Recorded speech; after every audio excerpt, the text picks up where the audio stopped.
सबको नमस्कार। अच्छा सच बताइए दोस्त, क्या आप भी बचपन में जैक स्पैरो की तरह खजाने की खोज करते थे? मैं तो करता था। या शायद अपने वीडियो गेम्स में कोई खजाना ढूंढा है? वैसे एक बात तो है, किसी भी केस में जो रहस्यमय खोज होती है ना, उनको करने का मजा ही कुछ और है। और इससे भी ज्यादा मजेदार बात पता है क्या है? कि कुछ लोगों को सचमुच खजाने मिल जाते हैं। जी हाँ, फॉर एग्जाम्पल उनके परदादाओं की छुपा कर रखी हुई कीमती चीज। तो बिना देरी करे हमारी स्टोरी शुरू करते हैं दोस्तों। वीडियो को लास्ट तक देखिए और हमारे चैनल को सब्सक्राइब करना ना भूलिए। चलिए शुरू करते हैं।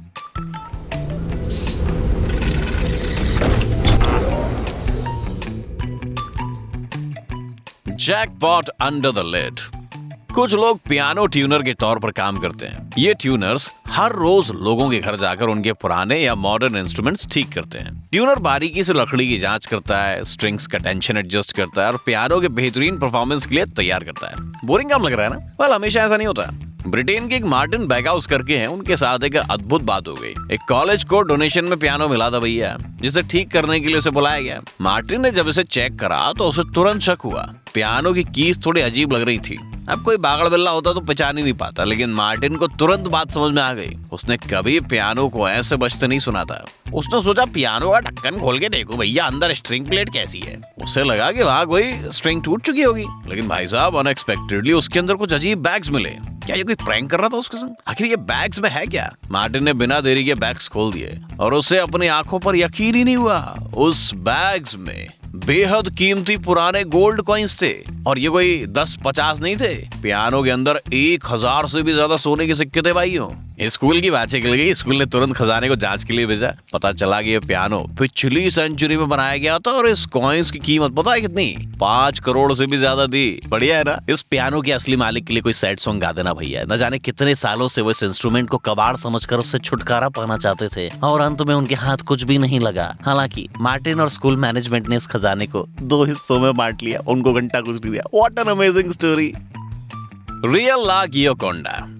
आर्ट्स के इतिहास में शायद ही कोई पेंटिंग मोनालिसा जितनी रहस्यमय होगी। आज भी बथेरे लोग भैया लियोनार्डो डा विंची की इस पेंटिंग के बारे में सवाल ही पूछते रहते हैं। आखिर ये मॉडल कौन थी? क्या ये सच है कि आर्टिस्ट ने अपना सेल्फ पोर्ट्रेट पेंट किया था? उन्होंने इसका अनयूजुअल स्माइल बनाया कैसे था? और ला गियोकोंडा की नजरें हमेशा देखने वाले की ओर कैसे होती है? वेल, हमारी अगली डिस्कवरी और भी सवाल खड़े करने वाली है। कुछ साल पहले भाई साहब पास्कल कोटे नामक एक फ्रेंच साइंटिस्ट है, उनको मोनालिसा की पेंटिंग में एक और पोर्ट्रेट मिला। How is this possible? क्या इस आदमी ने दुनिया की सबसे महंगी पेंटिंग के साथ स्क्रैपर से छेड़छाड़ करी थी?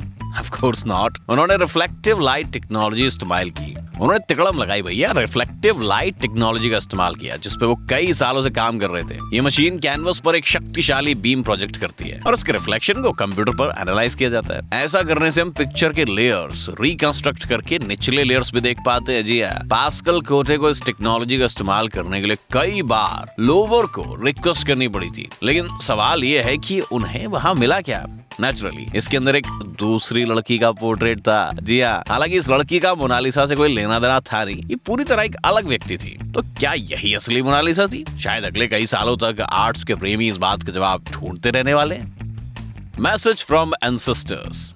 पिछले कुछ सालों से यूनाइटेड स्टेट्स गवर्नमेंट ने कन्फेडरेट्स के लिए कई सारे मॉन्यूमेंट्स नष्ट कर दिए हैं। कन्फेडरेट्स पता है कौन लोग हैं? जिन्होंने अमेरिकन सिविल वॉर में नॉर्थ के खिलाफ आवाज उठाई थी। इन घटनाओं को अक्सर स्कैंडल्स के साथ जोड़ा जाता है, लेकिन इस बार मीडिया को किसी और रीजन के लिए बुलाया गया था। जब वर्कर्स ऑरलैंडो में बनाई हुई जनरल रॉबर्ट ली की मूर्ति हटा रहे थे, तभी उन्हें उसके पैरों के पास एक पुराना बक्सा मिला भैया। क्या आप ऐसे टाइम कैप्सूल खोलने से खुद को रोक पाते?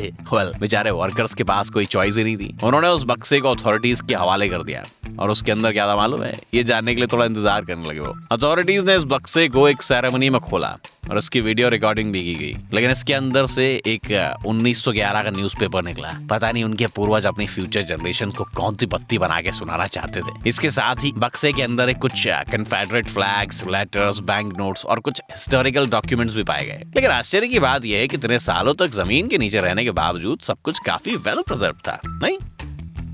की टू द सीक्रेट।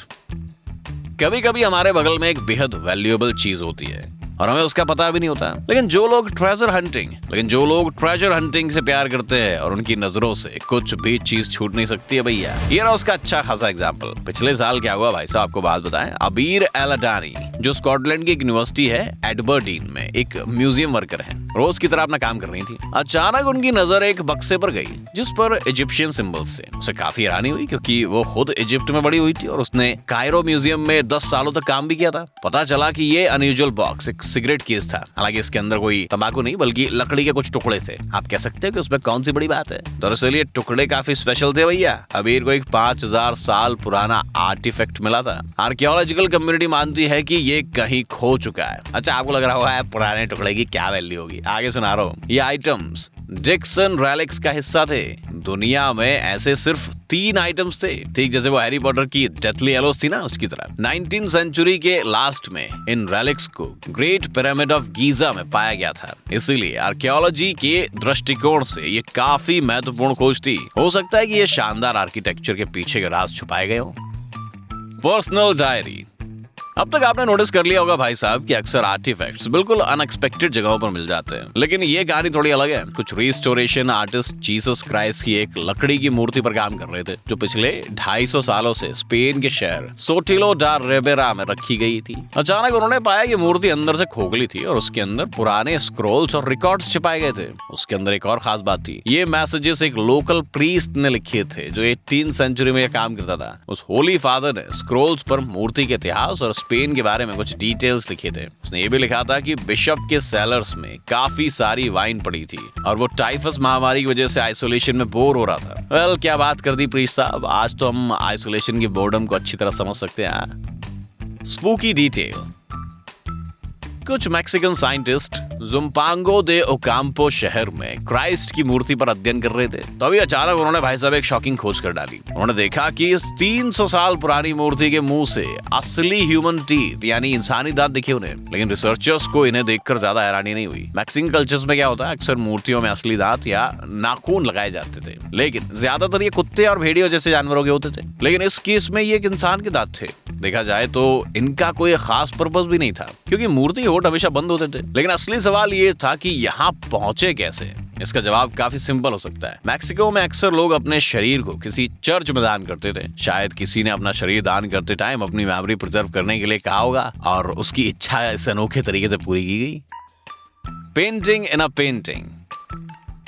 लॉकडाउन के दौरान हम सभी ने कई अजीब चीजें करी होंगी भैया। हमें कमेंट्स में जरूर बताइए कि लॉकडाउन के टाइम पे आपने अपने पिछले साल किसी हिडन टैलेंट को डिस्कवर किया कि नहीं। मेलबर्न ऑस्ट्रेलिया के नेशनल गैलरी ऑफ विक्टोरिया के एक एम्प्लॉय ने म्यूजियम के चक्कर लगाते हुए अचानक एक बड़ी खोज कर ली।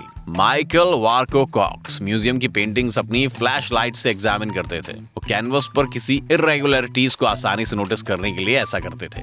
अक्टूबर के मध्य में माइकल को अचानक एक अजीब चीज दिखी। उन्होंने देखा कि ऑस्ट्रेलिया के मशहूर आर्टिस्ट फ्रेडरिक मैक्यूबिन की पेंटिंग के नीचे एक और पेंटिंग छिपी हुई है। अपनी इस खोज के बारे में और जानने के लिए माइकल ने क्या किया, कैनवस का एक्सरे करवाया। तभी उन्हें पता चला कि उन्होंने एक अद्भुत खोज कर ली है। वहाँ सचमुच एक कैनवस था जिसके बारे में किसी को पता भी नहीं था। हालांकि उसे बाहर निकालना इम्पॉसिबल था। पता चला कि मैक्यूबिन ने अपनी एक पुरानी पेंटिंग पर एक दूसरी नई पेंटिंग बनाई थी। क्रिएटिव लोगों की पसंद कुछ और ही होती है। Big jackpot. अक्सर भाई साहब किसी ऑक्शन में बहुत सारी वैल्यूएबल चीजें रखी होती हैं। आप यहाँ कई प्रकार के आर्टिफैक्ट्स देख सकते हैं, लेकिन कभी कभी रिसर्चर्स को भी अंदाजा नहीं होता कि ये रेलिक्स कितने वैल्यूएबल हैं। ये कहानी ऑस्ट्रेलिया के ऑक्शन की है, जहाँ शोधकर्ताओं को 600 साल पुरानी बुद्ध की मूर्ति के अंदर रखा हुआ एक बिल मिला था। ये बिल एक AK4 शीट जितना बड़ा था। पता चला कि इस बिल को 14th सेंचुरी में चाइना में इश्यू किया गया था। ये बिल आर्कियोलॉजिस्ट द्वारा ढूंढा गया पेपर का सबसे पुराना टुकड़ा था। इस आर्टिफैक्ट को बुद्ध की मूर्ति के साथ ऑक्शन पर रखा गया और किसी व्यक्ति ने इसे $36,000 देकर खरीद लिया। Secret relics. Christie's auction house के अनुसार एशियन आर्ट की ट्रेडिंग दुनिया के सबसे लाभदायक बिजनेस में से एक है। फॉर एग्जाम्पल, बोधिसत्व का ये ब्रॉन्ज स्टैच्यू, जस्ट इमेजिन, ये लगभग 600 साल पुराना है। 600, जी हाँ। जाहिर है कि ऐसे रेलिक्स की कीमत काफी ज्यादा होगी, लेकिन ये रेलिक रिसर्चर्स के अंदाजे से काफी ज्यादा इंटरेस्टिंग साबित हुआ। ये मूर्ति अंदर से खोखली थी और इसकी जांच करते हुए रिसर्चर्स को लगा कि इसके अंदर भी कुछ मतलब अजीब चीज हो सकती है। उन्होंने मूर्ति के अंदर कोई छेड़छाड़ नहीं की क्योंकि वो काफी नाजुक थी। बाद में क्रिस्टीज ने इस बुद्धिस्ट रेलिक को एक्सरे के नीचे स्कैन किया। उसके अंदर उन्हें एक छोटा स्क्रॉल, कपड़े के कुछ टुकड़े और छोटे बीट्स नजर आए। अब जाहिर है ये सारी चीजें बुद्धिस्ट लोग अपने धार्मिक अनुष्ठानों में इस्तेमाल किया करते थे। ये रहा एक और उदाहरण। 14वीं सेंचुरी की शुरुआत में साउथ कोरिया के हाइंसा मंदिर में लकड़ी की मूर्तियों के अंदर कुछ मैन्युस्क्रिप्ट्स पाए गए, लेकिन बदकिस्मती से इन कलाकृतियों की जांच करने की इजाजत नहीं दी गई। इमेजिन कीजिए कि रिसर्चर्स के लिए कितना निराशाजनक रहा होगा